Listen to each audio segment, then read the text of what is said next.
You should participate in the discussion whenever there is a discussion in the class regarding question answers or anything else. You must have to be participate. Otherwise, the teacher is not able to know whether you know the concepts or not. Okay, we are discussing the NCERT questions. Good morning to all of you. I am on page number 62 of our NCERT book. Yesterday we have done this chapter and we have also discussed 2 more questions. So I am on question number 3. How useful is the study of nature of body cavity and coelom in the classification of animals?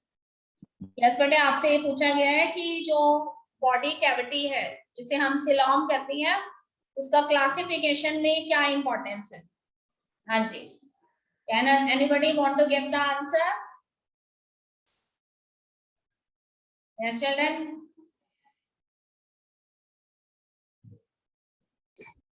हाँ जी, anybody want to say something?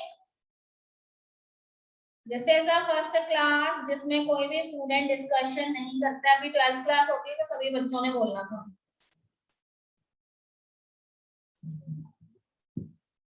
Yes, Jenna, there are some of the marks we give on the basis of class observation, so I am not supposed to give those marks to these students.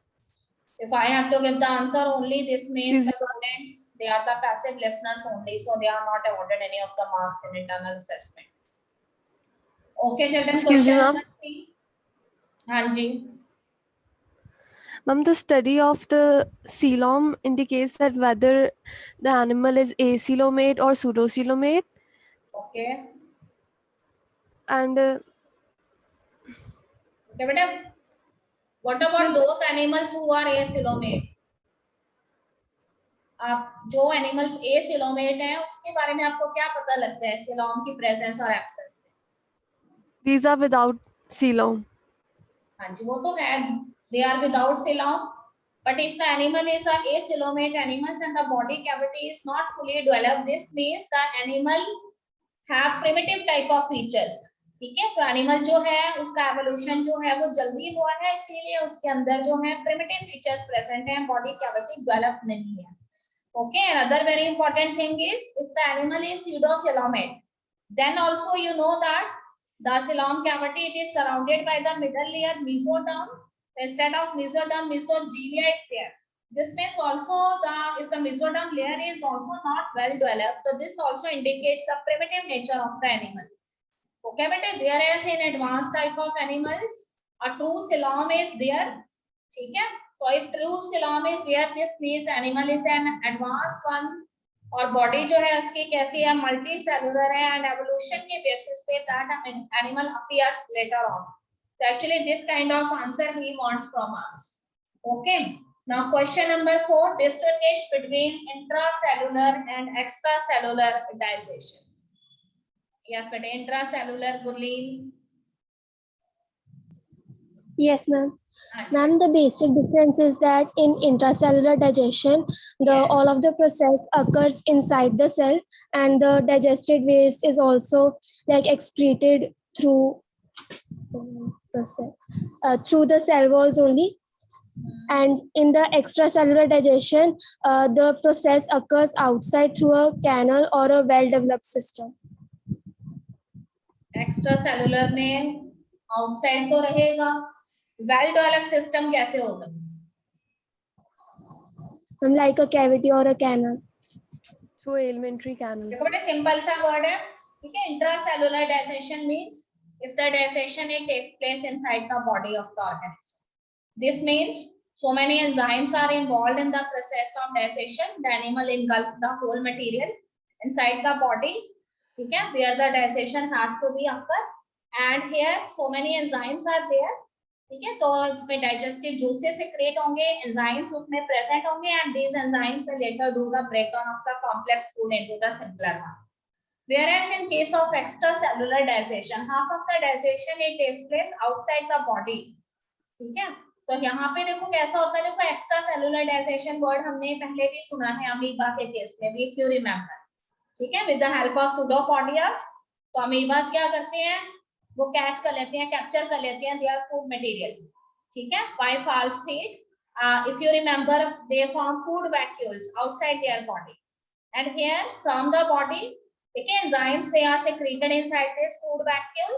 तो उसके बाद these enzymes they do the breakdown of the complicated food material into simpler forms, and as soon as the complex food it comes in the simpler form, then it is easily diffused across the cell membrane. Okay, so this type of digestion is known as extracellular digestion.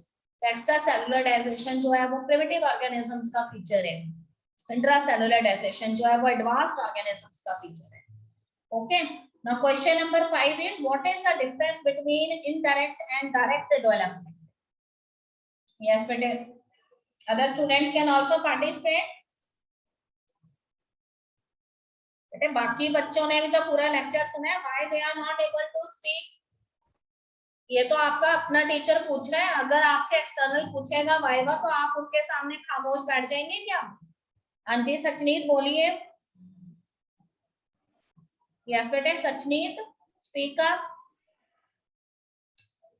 Differentiate between indirect and direct development. Direct development, it is a type of development in which an embryo develops, and in indirect development, it is a type of development that involves a sexually immature larval stage having different. Okay, बेटे indirect and direct development, as the name itself indicate, indirect development means when the fertilization takes place and the organism it comes in its embryonic stage, okay, which may be considered as its larval stage. So in case of indirect development, the larval stages they differ from the adult animals. For example, in case of class amphibia, ठीक है, frogs जो हैं उनके जो larval stages में जब वो होते हैं तो उनके जो tadpoles होते हैं they differ from the frog. tadpole देखने से हमें ऐसा लगता है कि ये किसी fish जो है वो fish में develop होने वाला है, पर वो frog में develop हो जाता है. So this kind of development is indirect development. And direct development means when the larval stages they totally resemble the adult animal. For example, if a snake has to lay eggs, then after hatching of the eggs, the baby snakes they comes out. So if the embryonic stages they resemble the adult animal, this kind of development is known as direct development. So many examples of direct development are there. Okay, question number 6 is what are the peculiar features that are found in phylum Platyhelminths. phylum Platyhelminths में आपको कौन से peculiar features नजर आते हैं? Yes बेटे दिवांगी, then दानिका बताएगी उसके बाद. दिवांगी, यस बेटे speak up. Good morning, ma'am. Yes बेटे good morning, please speak. They have dorso-ventrally flattened body okay, and hence are called flatworms.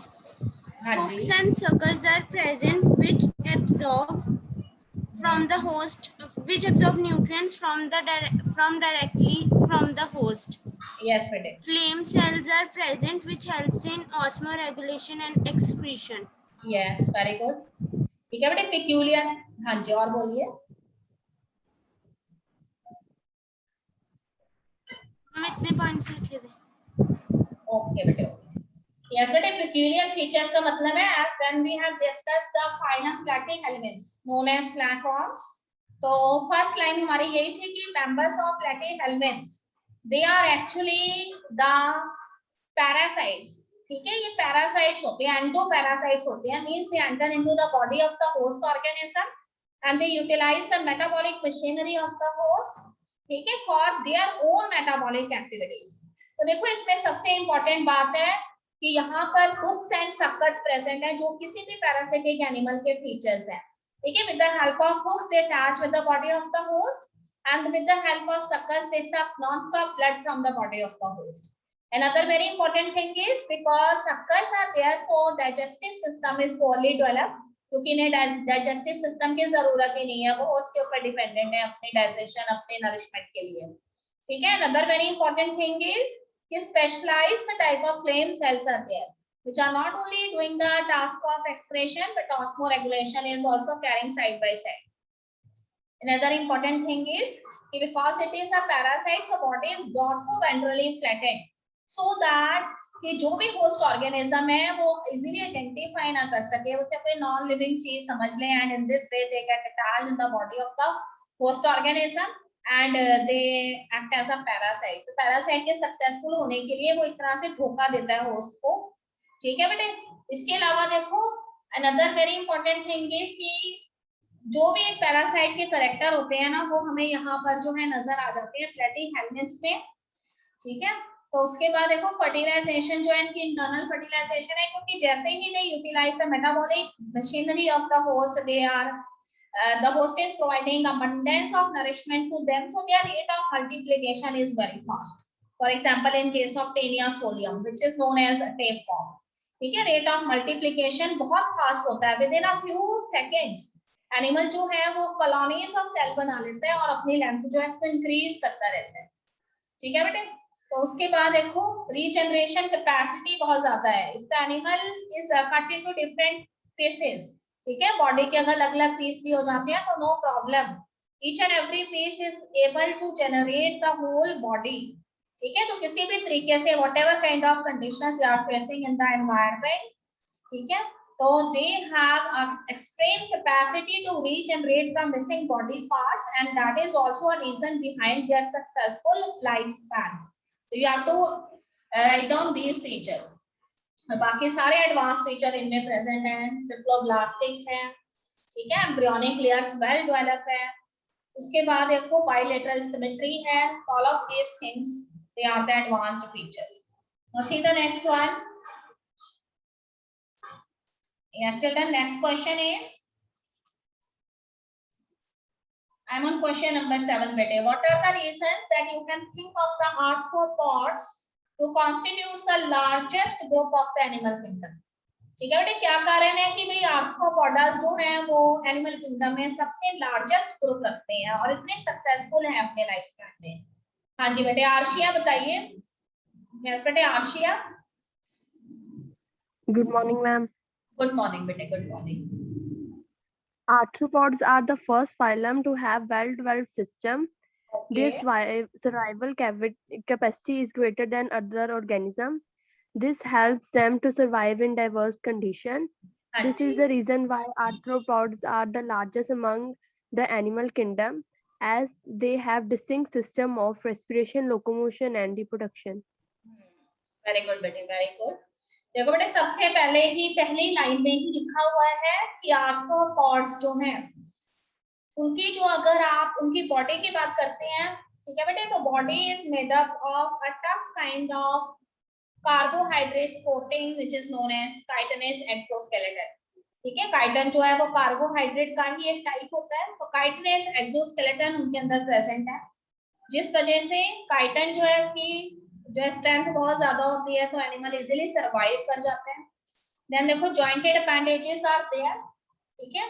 इसके अलावा all the advanced type of system that are present in the arthropods, जैसे कि respiration है, तो digestion है, ये सारी चीजें उनमें इजीली हो रही है। रेस्पिरेशन के लिए they have variety of organs, ठीक है। In the primitive form gills are there, book lungs are there, and in the advanced form आपको लंग्स नजर आते हैं। Another very important thing is कि आई जो है वो भी अच्छे से डेवलप है। Both type of eyes are there, simple as well as compound eyes, ठीक है बेटे। प्रिमिटिव फॉर्म्स जो है उनमें कंपाउंड आईज का फीचर प्रेजेंट है, and in the advanced form simple eyes there. तो रेजोल्यूशन पावर जो है वो सिंपल आई की ज्यादा होती है, because in compound eyes blurred kind of image is form. Okay बेटे, another thing is they can sense the changes that are happening in their environment with the help of well developed antennas, ठीक है। तो उनके sense organs जिन्हें हम antennas कहते हैं, उसकी हेल्प से they can easily identify the changes that are occurring in their environment. फिर देखिए बैलेंस को मेंटेन करने के लिए they have statocyst in them. Another is there is no problem regarding expression. For expression they have Malpighian tubules. So whatever features they are generally expected in an advanced type of organism that are found in the arthropods. And because of these important specific type of features, these arthropods they become the largest phylum in kingdom Animalia. Okay children, they are also involved, so many insects are there which have economic importance.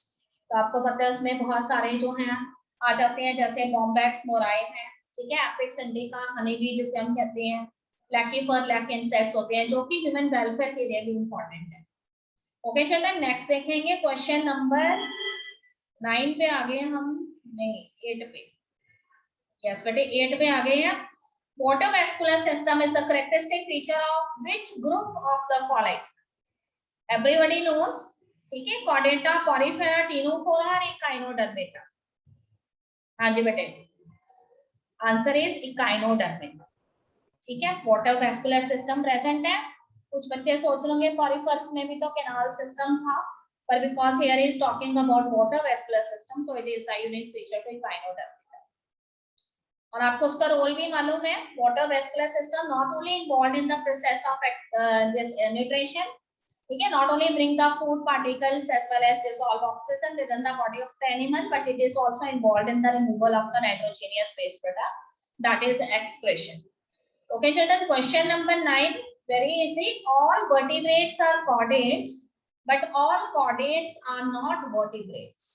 Yes children, justify the statement. देखो ऐसे question हमें board में पूछे जाते हैं, बहुत easy है। दानिका, yes बेटे दानिका। Ma'am, all the vertebrates have the notochord and gill slits, at least in their embryonic stage. हाँ जी, But there are certain chordates like Herdmania, which do not have the notochord in any of their life stage. Yes बेटे, ठीक है। हमने किस basis पे बोला है कि वर्टिब्रेट्स जो हैं वो कॉर्डेट्स हैं?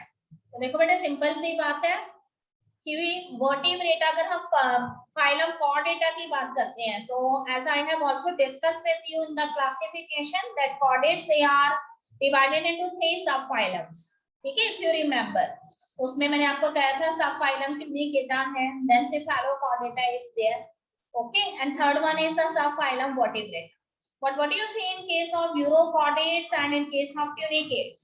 ठीक है, डिपेंडिंग अपॉन कि उनकी नोटोकॉर्ड जो है वो प्रेजेंट है या एब्सेंट है। तो आपको बताया था, देखो पेज नंबर अगर आपको याद है अच्छे से, जहां पे उसकी क्लासिफिकेशन दी हुई है वहां पे देखिए, उसने साफ साफ लिखा है in urochordates notochord is present only in the larval tail, ठीक है, सिर्फ लार्वा के टेल के अंदर नोटोकॉर्ड प्रेजेंट है, पूरे लार्वा में भी प्रेजेंट नहीं है।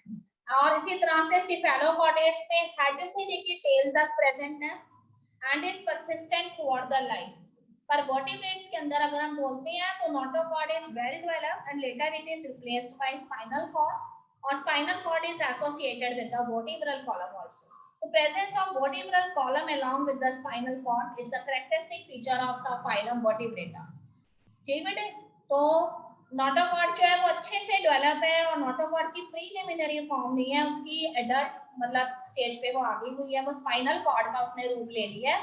And side by side vertebral column जो है वो भी अच्छे से डेवलप है, means spinal cord has plugs where the different bones they have to be attached, ठीक है, in the dorsal as well as on the ventral region of the body. तो एक पूरा का पूरा जो है वर्टिब्रल कॉलम है जो डेलिकेट ऑर्गन्स जो है उनको प्रोटेक्ट करते हैं, चाहे लंग्स है चाहे हार्ट है, ठीक है।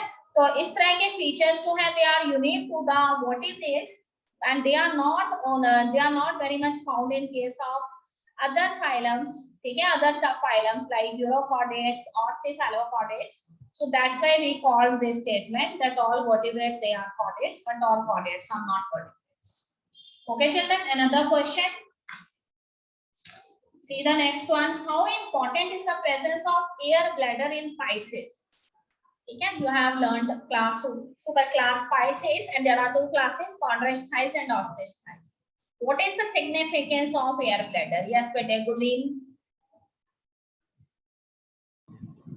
Yes, ma'am. Ma'am, the presence of air bladder in Pisces is very important because it regulates buoyancy, which prevents them from sinking. Yes. Okay. You have also learned about buoyancy in physics also. Okay. So aquatic animals they generally have streamlined shaped bodies, if you remember. So when you studied class chondrous thighs, which are the cartilaginous fishes, their body is made up of cartilage. So here I have discussed with you that in these fishes, the air bladder is not present. The fish has to swim continuously in order to face, ठीक है, the force, उस force को कि fish जो है, जो fish को लगता है वाटर करंट्स की वजह से, जिसे हम बायोएंट फोर्स कहते हैं, उसको वो रेगुलेट नहीं कर पाती बिकॉज एयर ब्लैडर नहीं है, तो फिश को हमेशा स्विम करना पड़ता है। जनरली जो वाटर करंट्स का प्रेशर है, ठीक है, उससे अपने आप को बचाने के लिए फिश जो है वो जिस डायरेक्शन में वाटर करंट्स जा रही है उसी डायरेक्शन में फ्लो करने की कोशिश करती है, स्विम करने की कोशिश करती है। But what you see in case of class Osteichthyes, which are known as the bony fishes, so here the presence of air bladder is there. So these fishes they can safely swim in water. ठीक है, उनको किसी तरह का water currents की वजह से resistance यहाँ पे नहीं मिलता है, और ये फिशेस जो है वो इजीली स्विम करती हैं एंड बीच में रेस्ट भी कर सकती हैं because air bladder is there and it controls the force that is known as buoyant force or buoyancy. Okay, but another thing is what are the modifications that are observed in birds that help them to fly? Very easy. ठीक है, इतनी छोटी छोटी classes से पढ़ाते आ रहे हैं आपको बर्ड्स के अंदर कौन से फीचर्स हैं. Why the other students are not speaking? Those students who are coming from other schools and joined us. हाँ जी, अर्पणा, अर्नव, ये बच्चे क्यों नहीं बोलते हैं? आपको समझ नहीं आ रहा है बेटे? मोहित, ठीक है, I don't want any only 2 and 3 students they are giving the answers. Why the other students are not participating? The answer is very easy. ठीक है, सिंपल सा है, कहता है कि जो बर्ड्स हैं उनमें कौन सी ऐसी मॉडिफिकेशंस आ गई हैं जिसकी वजह से वो आसानी से फ्लाई कर सकते हैं. Very easy. पॉइंट नंबर 1, हाँ जी, प्रेजेंस ऑफ फेदर्स. ठीक है बेटे, प्रेजेंस ऑफ फेदर्स, उनके जो फोर लिम्स है ना वो मॉडिफाई होके क्या बन गए हैं? फेदर्स बन गए हैं. ओके बेटे. Point number 2, hollow bones are present. Pneumatic bones present है. ठीक है, अगर बोन्स उनके फिल्ड होते या सॉलिड होती तो फिर उन्हें उड़ान भरने में दिक्कत आनी थी, उनका बॉडी वेट ज्यादा हो जाना था. फिर देखिए, air cavities are present in the bones. तो ये एयर कैविटीज जो है वो क्या करती हैं? ठीक है, एयर को कैप्चर करके रखती हैं. जब पर्टिकुलर एनिमल है, बर्ड है, जब वो फ्लाई कर रहा है उस समय उसका रेस्पिरेशन रेट जो है उसको मेंटेन करके रखती है. फिर एक हिंडलिम्स जो है, अगर हम हिंडलिम्स की बात करें तो हिंडलिम्स जो है they are playing a variety of roles. ठीक है, क्लाइंबिंग द ब्रांचेस, पर्चिंग. इसके अलावा जो भी रोल्स जो हैं वो बर्ड्स प्ले करते हैं, जो भी उनकी डेली लाइफ एक्टिविटीज हैं उसके अंदर इन्वॉल्व है. तो so many activities are there. Swimming करनी है, क्लासिंग करनी है. Okay. Another thing is digestive system भी बहुत अच्छे से डेवलप है. ठीक है, crop and gizzards are there. And crop and gizzards जो है they are involved in crushing and churning of the food so that the food can easily digest in the body. Another feature है, you can write कि भाई जो birds हैं उनके अंदर, और अगर हम बात करें कि एनिमल्स कैसे हैं, वार्म ब्लडेड एनिमल्स हैं. whatever conditions are there in the habitat they can cope easily with those conditions. Okay बेटे, तो उसके लिए वो कहते हैं कि जैसे भी कंडीशंस है उसके अकॉर्डिंग वो एडजस्ट हो जाती हैं. If in their habitats the cold conditions are there, so these birds they can do migration. ठीक है, they migrate towards safe places. They search for their breeding grounds. जैसे मैंने आपको बताया था, साइबेरिया से क्रेन्स आती हैं. इंडिया में नेशनल पार्क है, भरतपुर नेशनल सेंचुरी के नाम से मशहूर है, वहां पे आ जाती हैं, वहां एग्स देती हैं and later on when the baby birds they are ready to fly तो उनको लेके वापस चले जाती हैं Siberia when the conditions they become good there. Okay children. फिर टेल जो है वो यहाँ पे बैलेंसिंग ऑर्गन की तरह एक्ट करता है. एक्सक्रीटरी प्रोडक्ट्स की अगर आप बात करो तो excretory products, through their excretory products they produce lesser amount of water because their excretory products are in the form of pellets. ठीक है बेटे, आपने 10th में 9th में भी आपको पढ़ाया गया था. यूरिकोटैलिक एनिमल होते हैं ये, यूरिक एसिड प्रोड्यूस करते हैं which has laser amount of water. Okay, so this is the case. फिर देखिए लंग्स अच्छे से डेवलप है रेस्पिरेशन के लिए एंड फर्टिलाइजेशन इंटरनल होती है.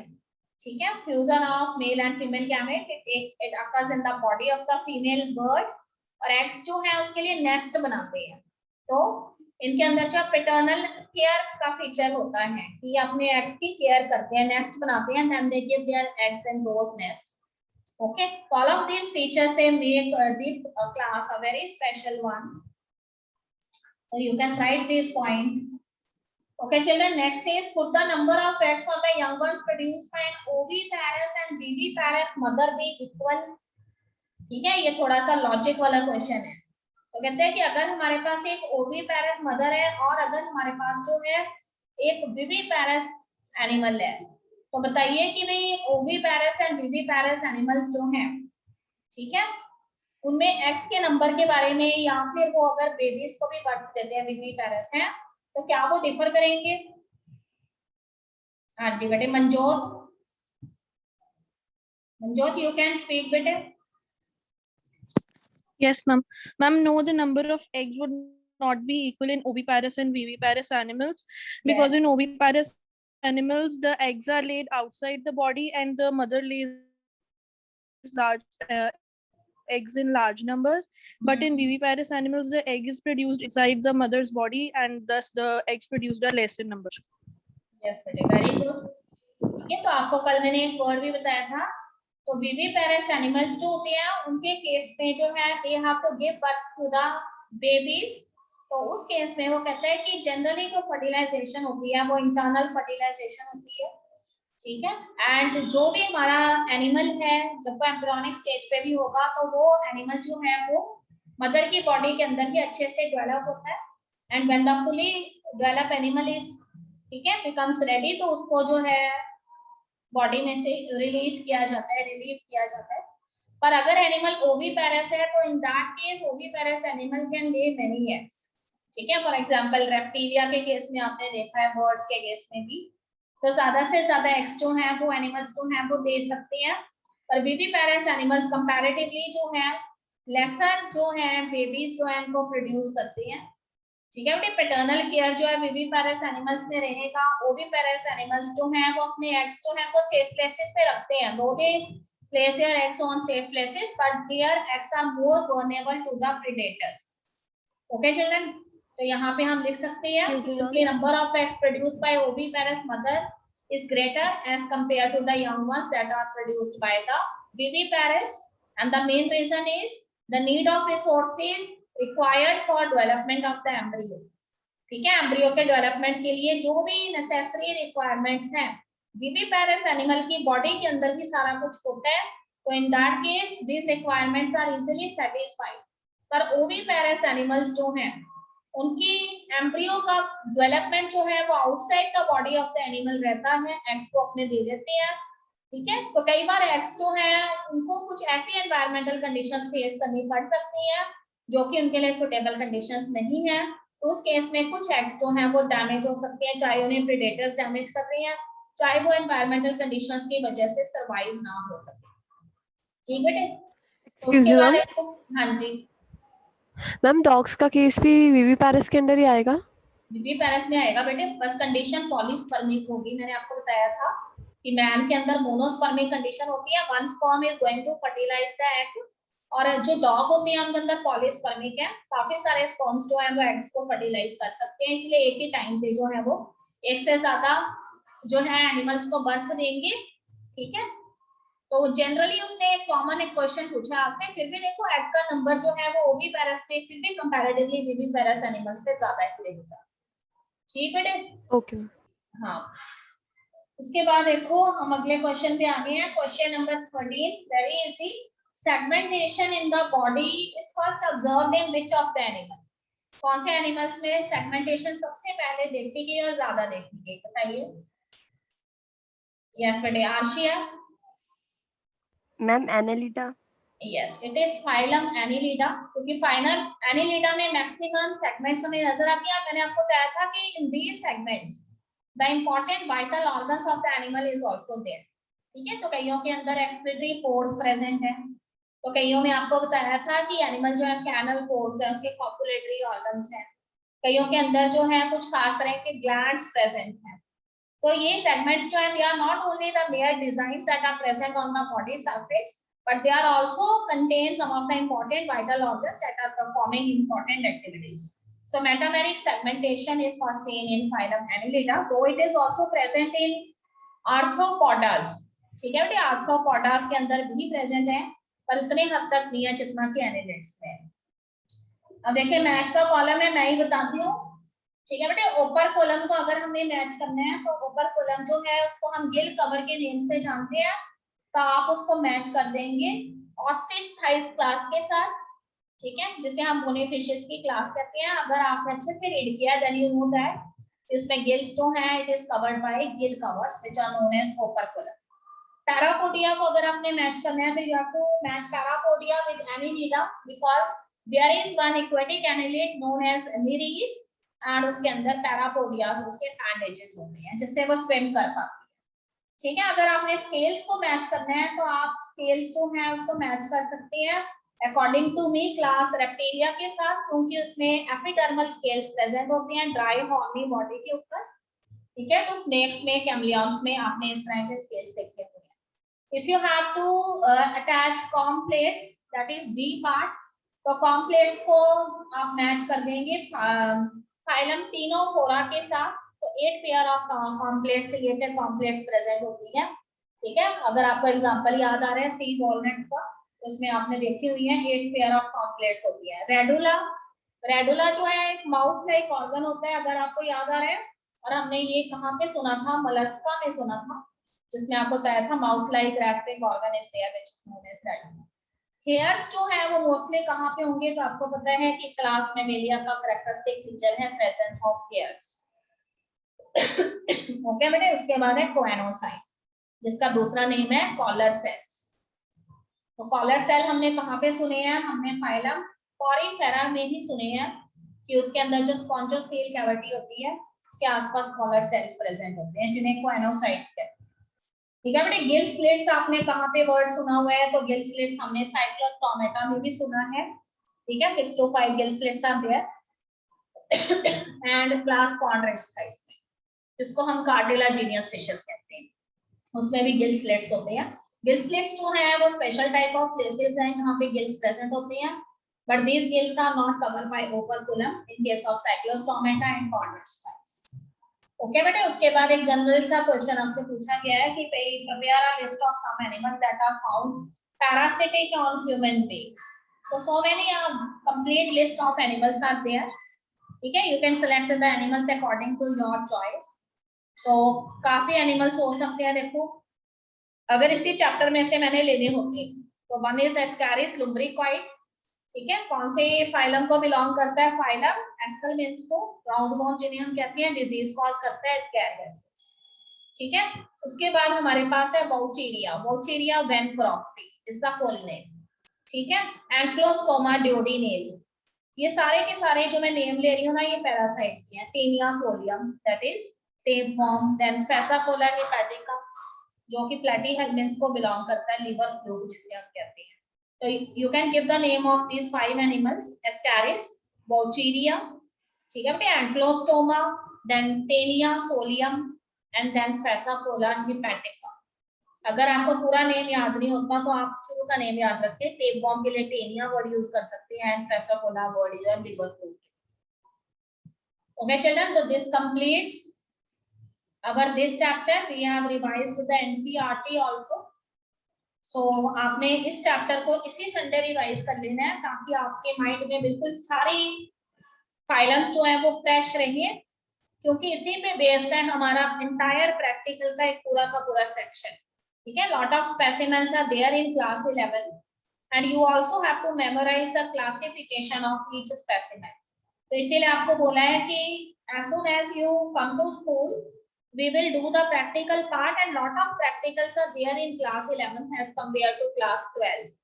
So last year we cannot done the practicals in a proper way because of the conditions of pandemic, but this year we have decided ki we should do the practicals because they are very much important for class 12 too. Otherwise the student feel nervous in front of examiner, ठीक बेटे। तो if more and more students they come to school then we will start the practical, ठीक है, ma'am से discuss करके तो better रहेगा आपके लिए। तो चलिए next chapter we are going to start in the upcoming session and that is chapter number 5, ठीक है। This time there is no reduction in the syllabus, so we have to do the chapters a little bit at a faster speed. So now I am going to start the chapter, another one, that is morphology of the flowering plants, chapter number 5 है ये। Okay, beta, can you define the term morphology? What is morphology? Have you heard this term morphology, anatomy? ठीक है, हमने classification में study किया था ना, biological classification में. You are also familiar with so many systems. Natural system of classification, artificial system is there, phylogenetic system is there. ठीक है, तो here we have used one term morphology. Morphology means external appearance of a particular living organism. Because here I am saying about morphology of plants. So in this chapter you are going to study about the morphological features of the different parts of the plant. ठीक है, तो जब भी एक plant आपके mind में आता है, आपके माइंड में रूट्स आती हैं, स्टेम आते हैं, लीव्स आते हैं, फ्लावर्स आते हैं, फ्रूट्स आते हैं. तो इस चैप्टर में हम सिर्फ और सिर्फ स्टडी करने वाले हैं about the functions as well as the structure as well as the arrangement of these vegetative parts which are generally found on the plant. ठीक है, तो here we are going to study in detail about the structure of fruit as well as its function, stem, leaves, flower, and later we will discuss 3 type of families with you.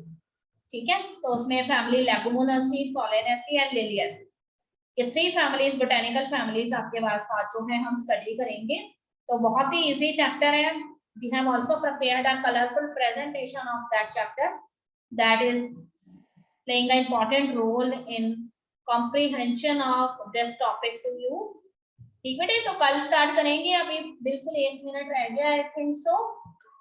तो आज आपने ये chapter revise कर लेना है. Tomorrow we will start with the